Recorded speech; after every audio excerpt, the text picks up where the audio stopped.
السلام علیکم.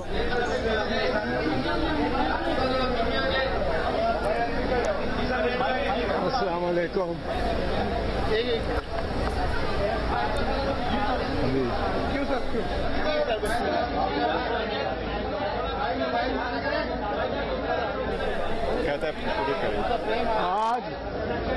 آج کا دن پاکستان کی تاریخ میں بہت بڑا دن ہے اور یہ تاریخ میں اس کو سنہرے الفاظ میں لکھا جائے گا. اور سپریم کورٹ آف پاکستان نے ایک بہت اہم کیس میں بہت اہم فیصلہ دیا ہے اور فیصلہ جمہوریت کو، آئین کو، قانون کے سارے نظام کو مستحکم کرے گا. اور یہ بھی ثابت کر دیا سپریم کورٹ نے کہ بالادستی قانون اور آئین کی ہوگی. جس طرح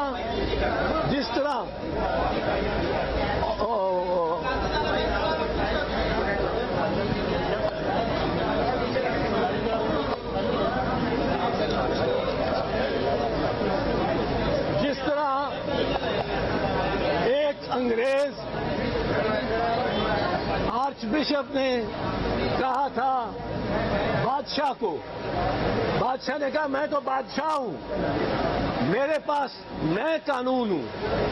اس نے کہا آپ بادشاہ ہیں لیکن آپ بادشاہ اس وجہ سے ہے کہ آپ کو قانون بناتا ہے بادشاہ، قانون آپ سے بالادست ہے. یہ اتنا اہم فیصلہ ہے کہ تمام اداروں کو یہ اطلاع ہو جانی چاہیے کہ یہ فیصلہ سپریم کورٹ آف پاکستان نے یہ آج واضح الفاظ میں یہ فرما دیا ہے کہ howsoever high you may be, howsoever powerful you may be, the law is above you. یہ فوجی عدالتوں سے سویلینز کا ٹرائل ہم اس کے خلاف تھے، ہم نے اس کے خلاف بحث کی اور اس کے خلاف ہماری جدوجہد بھی رہی. یہ فیصلہ جو سپریم کورٹ کا ہے اس میں میرے وکیل سلمان راجہ صاحب میرے ساتھ کھڑے ہیں، گور صاحب بھی یہاں موجود ہیں. لطیف کھوس صاحب کو یہ علم نہیں ہوا کہ آج 3:30 بجے یہ فیصلہ آج ہی آ جائے گا اور وہ چلے گئے تھے. یہ 4-5 سے فیصلہ اس بات پہ متفق ہے کہ جو پٹیشن ہماری ہے وہ ان کا جواز ہے اور ان کو ریلیف دینی، داد رسی دینی سپریم کورٹ کا استحقاق ہے. پھر اس کے بعد انہوں نے جو ملٹری کورٹس اس وقت آج کی خبر کل کی خبر تھی کہ وہ ان میں کارروائی شروع ہو گئی ہے اور یہ حکومت نے بھی درخواست دی تھی کہ انہوں نے کارروائی شروع کر دی ہے، جبکہ کارروائی کے بارے میں خود حکومت نے یہ اور اٹارنی جنرل نے یہ موقف لیا تھا کہ ہم کوئی کارروائی نہیں شروع کریں گے فوجی عدالتوں میں جب تک آپ کو سپریم کورٹ کو اطلاع نہ دیں. یہ اطلاع انہوں نے دی ہے حکومت نے، پر ٹرائل شروع کر لینے کے بعد یہ پہلے اطلاع دینی تھی، اس کو بھی انہوں نے رد کیا ہے. اور سپریم کورٹ نے جو ملٹری کورٹس کے بارے میں قانون کی تشریح ہوتی کہ جو گورنمنٹ چاہتی تھی کہ اس کی تشریح ہو کہ فوجی عدالتوں میں سول افراد کا بھی ٹرائل چل سکتا ہے، انہوں نے اس کو بھی ختم کیا. انہوں نے خاص کہا کہ 9 مئی اور 10 مئی کے جو واقعات ہیں، ان کے جو ملزمان ہیں، ان واقعات پہ جو الزام بنایا ہوا ہے حکومت نے اور لگایا ہوا ہے حکومت نے، وہ سب کے سب فوجی عدالتوں میں نہیں ٹرائی ہو سکتے. ان کے خلاف مقدمہ چلے گا تو سویلین عدالتوں میں چلے گا. وہ انہوں نے کارروائی فوجی عدالتوں کی فسخ کر دی. اور میں یہ سمجھتا ہوں کہ اس قسم کا اہم فیصلہ اور پاکستان میں قانون آئین کی بنیادوں کو مستحکم کرے گا.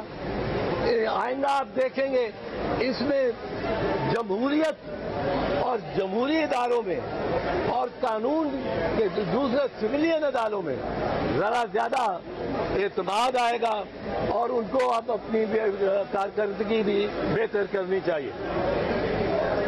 اس بارے میں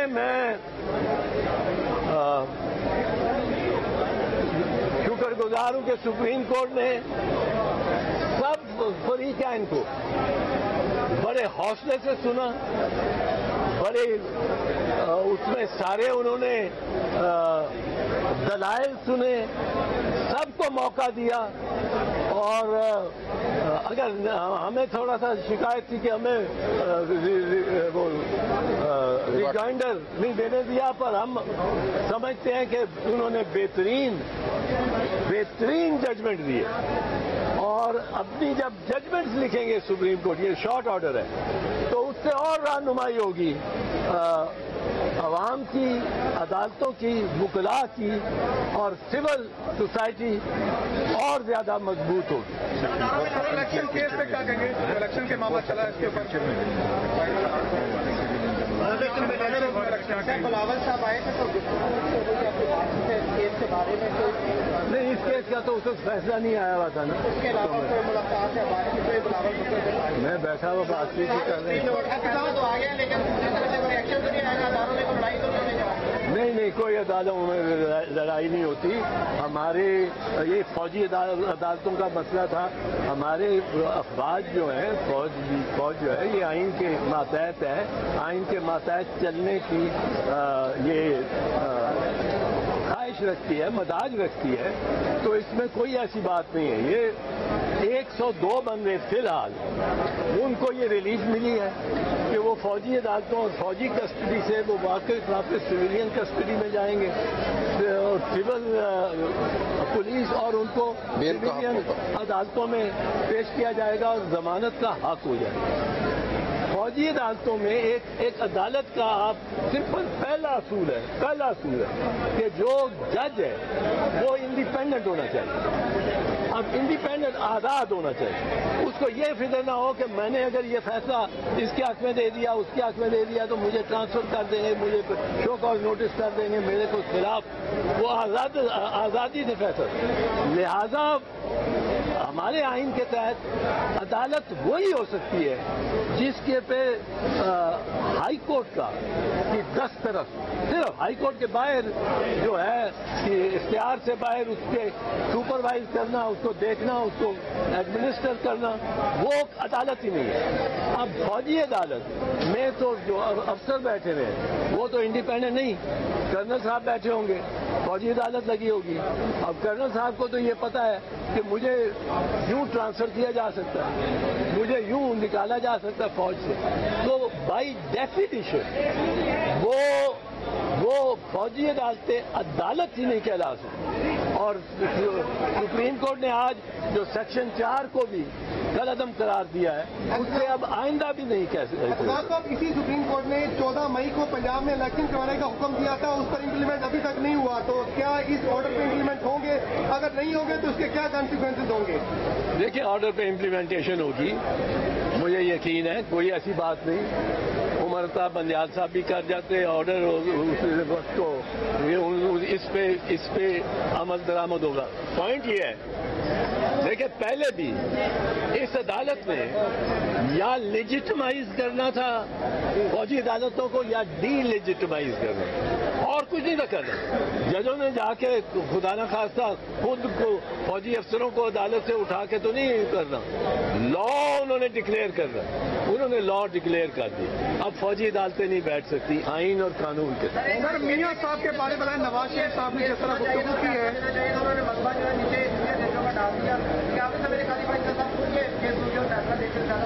نہیں، ایک اچھی بات ہوئی ہے اس میں، ہمیں تو ریلیف مل گئی۔ اس کی وجہ یہ ہے کہ اگر وہ آ جاتے تو پھر ساری ری ہیئرنگ ہوتی، پھر سارے کیس کی، اور اگر ایک بھی جج ان میں سے اور نیا آ جائے جو چلے گئے تو اس کے بعد ہو سکتی ہے یہ فیصلہ ہو سکتا ہے۔ جو نیا جج آ جائے، ایک بھی آ جائے تو شروع سے ری ہیئرنگ ہوتی اور وہ لمبا کام بنتا، اس میں دوران ٹرائل بھی، ملٹری ٹرائل بھی ہو جاتے۔ تو انہوں نے یہ اچھا فیصلہ کیا کہ وہی بینچ رکھیں تاکہ وہ سارا ری ہیئرنگ اور ساری وہ دلائل دینے کو۔ صاحب یہ بتائیں کہ نواز شریف صاحب نے جس طرح خطاب کیا، اس طرح لگ رہا ہے کہ وہ چوتھی مرتبہ وزیر اعظم بننے کے لیے چیزیں جو ہیں وہ تمام طے ہو چکی ہیں، آپ اس کو کیسے دیکھ رہے ہیں بطور پولیٹیشین بھی اور بطور لائر بھی؟ پاکستان میں ماضی کے علاوہ اور کوئی پیشین گوئی نہیں کی جا سکتی، ماضی کے علاوہ کوئی اور پیشین گوئی نہیں کی جا سکتی پاکستان میں۔ You can predict nothing but the past and there is many a slip between the cup and the lip. Aitzaz Ahsan صاحب، پہلے P T I already level playing field کا مطالبہ کر رہی ہے، اب پیپلز پارٹی بھی یہی مطالبہ کر رہی ہے۔ اگر اسی فیلڈ میں انتخابات ہوتے ہیں، وزیر اعظم بن جاتے ہیں چوتھی دفعہ، نواز شریف صاحب ایکسیپٹ کریں گے اب اس الیکشن کو؟ کنٹروورشل ہوگا۔ میں تو سمجھتا ہوں کہ ہر کسی کو ایک ایک قدم پیچھے لینا چاہیے۔ فوج ملٹری کو کورٹ سے اعتراض کر لے، اب تو ہو گیا، پر یہ پہلے ہوتا تھا کہ کر لیتی۔ مسلم لیگ نواز اس معاملے پہ کہ تاریخ وہ ڈیلے کرنا چاہتے ہیں کہ پہلے وہ ہلکا بندیاں ہو جائیں۔ کل بھی پرسوں بھی انہوں نے کہا، مریم بی بی نے اور ان کے ایک دو سینئر ممبرز نے ٹیلی ویژن، اور وہ ایک قدم پیچھے ہو جائیں کہ ڈیٹ ہو جائے۔ اور پیپلز پارٹی ڈیٹ مانگ رہی ہے، اور عمران خان بھی اگر ڈیٹ ہو جائے، الیکشن کمیشن انڈیپینڈنٹ ہو جائے، تو عمران خان بھی ایک قدم پیچھے لے کہ وہ یہ نہ وہ وعدہ کرے کہ ایسے الیکشن ہو گئے تو وہ شور نہیں ڈالے گا کہ جان دی۔ میں کیا یہ برف پگھلتی ہوئی نظر آ رہی ہے اور خان صاحب کا باہر نکلتے ہوئے آ رہے ہیں؟ ہم پہ جرم عائد ہو گئے سر عمران خان پہ، سائفر کیس میں جرم عائد ہو گئی ہے۔ سائفر کیس تو کوئی کیس ہی نہیں ہے یار، میں کہہ رہا ہوں پتہ نہیں، وہ کہتے ہیں 28 گواہ دے دیے، 28 گواہ کیا کریں گے؟ سائفر میں خود کچھ ہو تو سائفر کو ڈی سائفر کرنا یا کلاسیفائڈ کو ڈی کلاسیفائی کرنا، یہ اختیار ہے پرائم منسٹر کا، یہ اختیار ہے، اس کے حلف میں لکھا ہے، یہ اس کا اختیار ہے اور وہ استعمال کرے گا اس اختیار کو اگر وہ سمجھتا ہے کہ کوئی in the course of his duties اس کے لیے نیسیسری۔ درخواست گزار اس کیس میں یعنی سویلینز کے فوجی عدالتوں